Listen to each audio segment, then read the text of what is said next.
Hola, ¿qué tal? Mi nombre es Lenín Nevares, yo soy parte del proyecto Libélula Verde y en esta ocasión vamos a hablar acerca de las proteínas.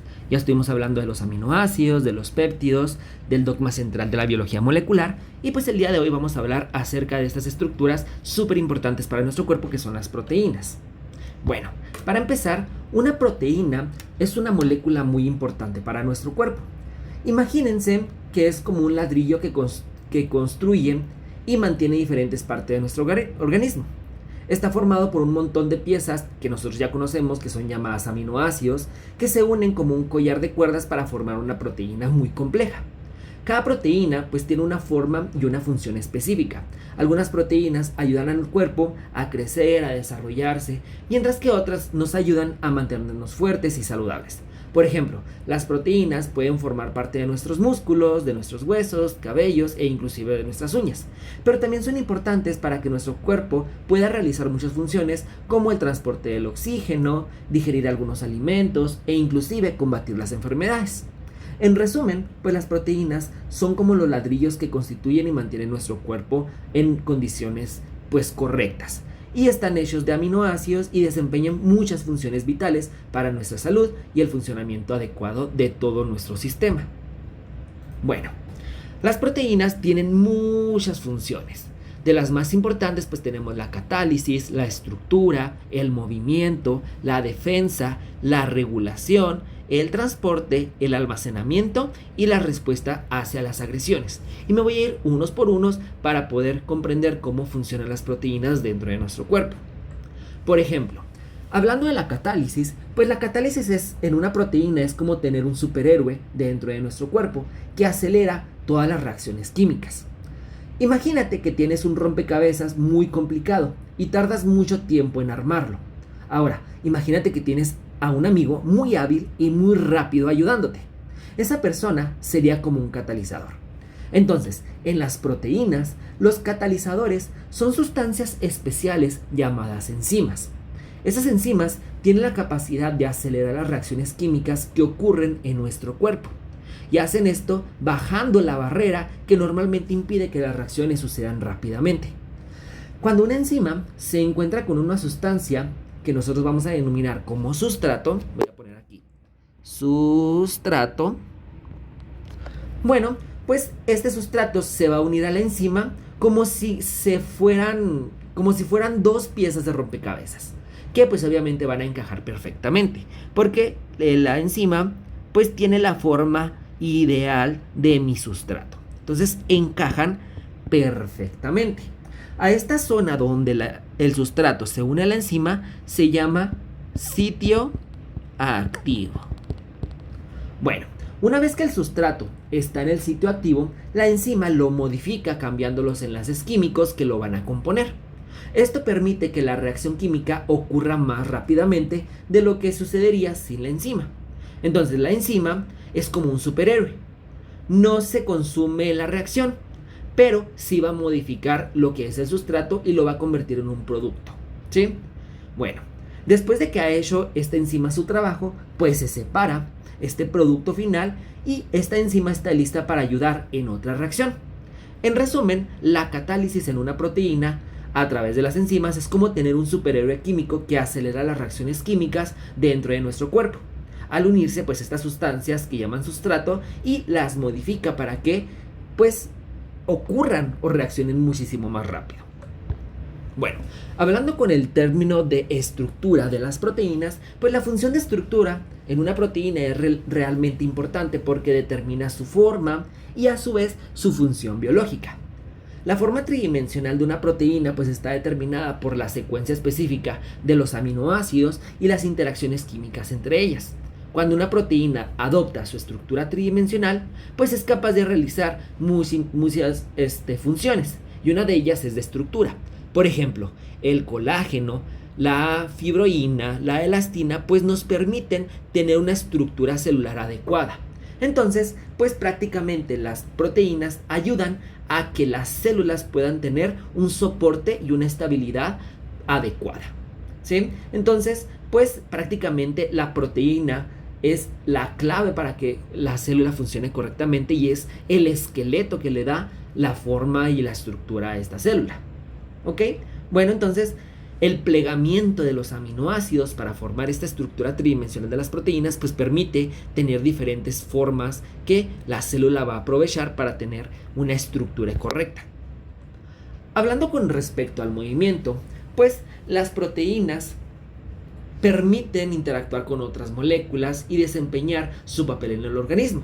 Las proteínas pueden cambiar su forma y estructura para unirse a otras moléculas específicas o llevar a cabo otras reacciones químicas como las enzimas. Los movimientos de una proteína pues son de varios tipos, ¿sí? Pueden temblar, pueden agitarse, pueden estirarse, pueden contraerse, y eso permite que pues las proteínas generen un movimiento que la célula puede utilizar.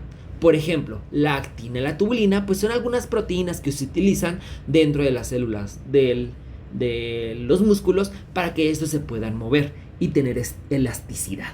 Entonces, pues las proteínas tienen que ser flexibles, algunas un poquito más duras, más rígidas, para que puedan funcionar correctamente y que tengan una función biológica adecuada. Con respecto a la función de defensa, pues una proteína pues tiene la capacidad de proteger también al organismo contra amenazas.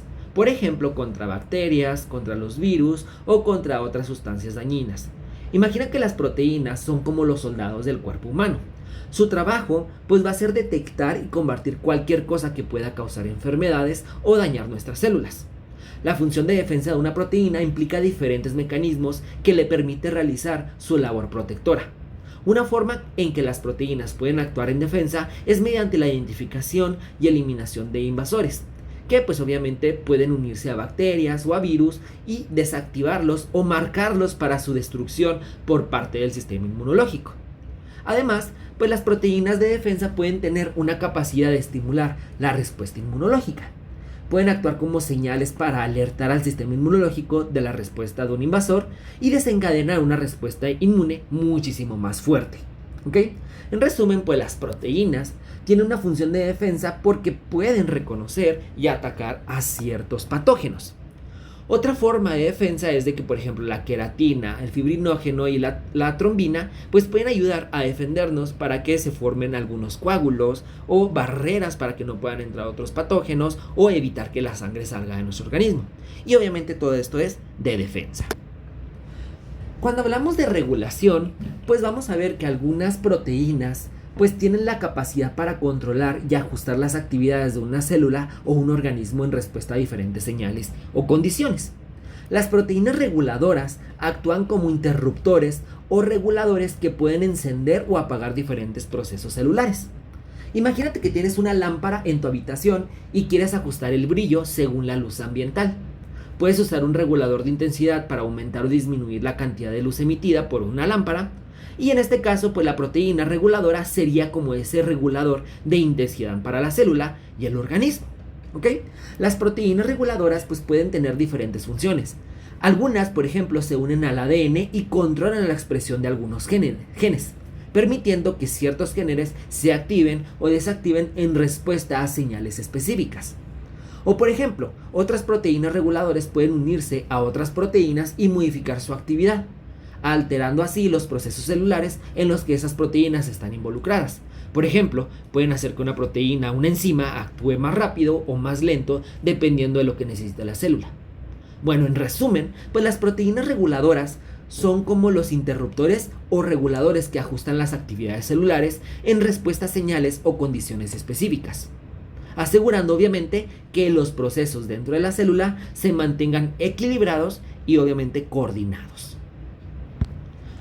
Otra cosa bien importante de las proteínas es su función de transporte. Imagínate que las proteínas también son pequeñas máquinas dentro de nuestro cuerpo que realizan diferentes tareas. Algunas de ellas tienen la función de transportar, o sea, mover ciertas sustancias de un lugar a otro. Puedes pensar en esas proteínas de transporte como pequeños camiones que llevan cargamentos de un punto a otro dentro de nuestra célula. Estos camiones proteicos pues tienen una estructura especial que les permite que permiten unirse a sustancias específicas como el oxígeno, la glucosa o inclusive algunos iones y llevarla a través de la célula o inclusive dentro de ellas o entre células. Imagínate que necesitamos transportar oxígeno a través de nuestra sangre. Las proteínas que transportan el oxígeno son la hemoglobina, que se unen a este oxígeno dentro de los pulmones y lo llevan hasta todas las células de nuestro cuerpo. Obviamente aquellas que lo necesitan lo van a tomar y pues una vez que llegan a estas células, las proteínas de transporte liberan este oxígeno para que puedan ser utilizado dentro de los procesos metabólicos. Del mismo modo, hay proteínas de transporte que ayudan a mover otras sustancias importantes, como algunos nutrientes o productos de desecho, a través de sus membranas celulares. Estas proteínas actúan como puertas o canales que permiten el paso selectivo de ciertas moléculas. Entonces, tenemos algunas proteínas, por ejemplo, la bomba de sodio-potasio, el transporte de glucosa, la hemoglobina que transporta oxígeno, las lipoproteínas que ayudan a transportar algunos lípidos, la transferrina que ayuda a transportar el hierro y también otras como la ceruloplasmina, etcétera, ¿no? Entonces, en resumen, pues la función de transporte de una proteína es como la de un camión que lleva sustancias de un lugar a otro dentro de nuestro cuerpo. Estas proteínas pues son clave para garantizar que nuestras células reciban los nutrientes necesarios y eliminen los desechos, ayudando así a mantener nuestro organismo funcionando correctamente. Otra función de las proteínas es la función de mantenimiento, que se refiere a la capacidad para realizar reparaciones y mantener la estructura y función adecuada. Obviamente también la de poder almacenar ciertas sustancias dentro de nuestro cuerpo. Por ejemplo, la ovoalbúmina de los huevos de las aves, ¿sí? Pues se encuentra como un reservorio de proteínas para que cuando se desarrolle el feto del pollito, pues pueda obtener estas proteínas a partir de esta ovoalbúmina. Otra proteína de almacenamiento pues es la caseína que se encuentra en la leche.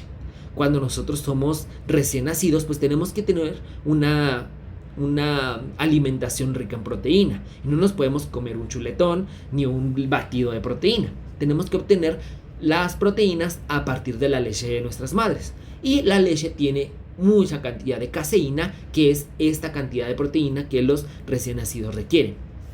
Otra es la ceína, que funciona igual que la caseína, pero en las plantas. Y es que las semillas pues tienen una cantidad de ceína muy elevada, lo que hace que cuando germine esta planta pueda obtener estas proteínas de esta ceína y poder crecer correctamente.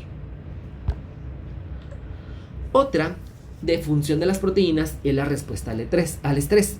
Básicamente la capacidad de estas proteínas es ayudar a la célula a adaptarse y responder a las situaciones estresantes en las que se encuentra la célula. Imagínate que la célula es como una pequeña fábrica y las proteínas son los trabajadores.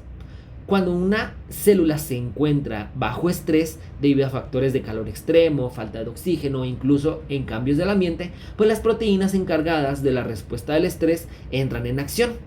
Estas proteínas especiales, llamadas proteínas de respuesta al estrés, como la del choque térmico, ¿sí? Pues se activan para proteger a la célula y aseguran que todo el funcionamiento interno de esta célula pues no se vea afectado. Estas proteínas, por ejemplo las de choque térmico, pues funcionan en varias maneras, ¿sí? Primero, pues pueden ayudar a mantener las proteínas en su forma adecuada, ¿sí? Cuando las células están bajo estrés, pues estas proteínas pueden desplegarse y deformarse, haciendo que las proteínas que se encuentran dañadas pues puedan ayudar a que se plieguen correctamente, ¿sí? Otras proteínas del choque térmico pues actúan como chaperonas. O sea, aquellas cosas que ayudan a plegar y reparar aquellas proteínas que han sido dañadas por el calor, por ejemplo, ¿sí? Y existen muchos tipos de proteínas, por ejemplo el citocromo P450, que ayuda a transformar algunos contaminantes, ¿sí? Y evitar que generen alguna toxicidad dentro de nuestras células. O por ejemplo también las metalotioneínas, que se unen y secuestran ciertos metales tóxicos como el cadmio, el mercurio, la plata, el arsénico, evitando pues que generen daños dentro de nuestra célula. Bueno, pues las proteínas también vamos a clasificarlas en varios grupos. Además de su función, pues podemos clasificarlas en dos grupos importantes: en aquellas proteínas que son fibrosas y aquellas proteínas que son globulares. Las proteínas que son fibrosas pues son largas, con forma de varilla, que son insolubles en agua y pues obviamente van a ser resistentes, ¿sí? Normalmente pues están alargadas como estas que vemos acá abajito, ¿ok? Pues estas proteínas pues normalmente pues no se mezclan con el agua. ¿Por qué? Porque sus aminoácidos son apolares. Y un ejemplo de ellos son las queratinas. Por el lado de las proteínas globulares, son moléculas que normalmente van a ser esféricas y son poco compactas y normalmente están compuestas por aminoácidos con una cierta carga que se pueden mezclar con el agua, como los aminoácidos polares, y pues obviamente se encuentran dentro del citrosol o el líquido extracelular, ahí vagando en el medio acuoso. Algunas de ellas son, por ejemplo, la inmunoglobulina, que son las proteínas de defensa, la hemoglobina, que ayuda a transportar el oxígeno, y la albúmina, que es también una proteína de almacenamiento. Pero también nosotros podemos clasificar a las proteínas dependiendo de su complejidad. Por ejemplo, hay algunas proteínas que son simples y hay otras proteínas que son complejas o conjugadas. Por ejemplo, las simples únicamente tienen aminoácidos, mientras que las conjugadas son proteínas que además de aminoácidos tienen otras cosas que requieren para que funcionen correctamente. Una proteína simple puede ser, por ejemplo, la albúmina o la queratina, que únicamente está hecho por aminoácidos. Pero hay otras proteínas que son las combinadas, las conjugadas, que requieren una parte proteica y una parte no proteica. La parte no proteica, que se llama grupo prostético, pues es algo que no es proteína, o sea, no está formado por aminoácidos. Puede ser un metal, puede ser un glucósido, puede ser un lípido, que hace que la proteína tenga ciertas características. Y obviamente que la parte proteica, pues lleva un nombre que se llama apoproteína. La apoproteína es una proteína que aún no es funcional hasta que se una a su grupo no proteico, a su grupo prostético. Cuando una proteína se une a un grupo prostético, lo vamos a denominar holoproteína. O sea, holoproteína es cuando una proteína ya funciona correctamente. ¿Sí? Entonces tenemos aquí una apoproteína que se une a su grupo prostético y va a formar una holoproteína.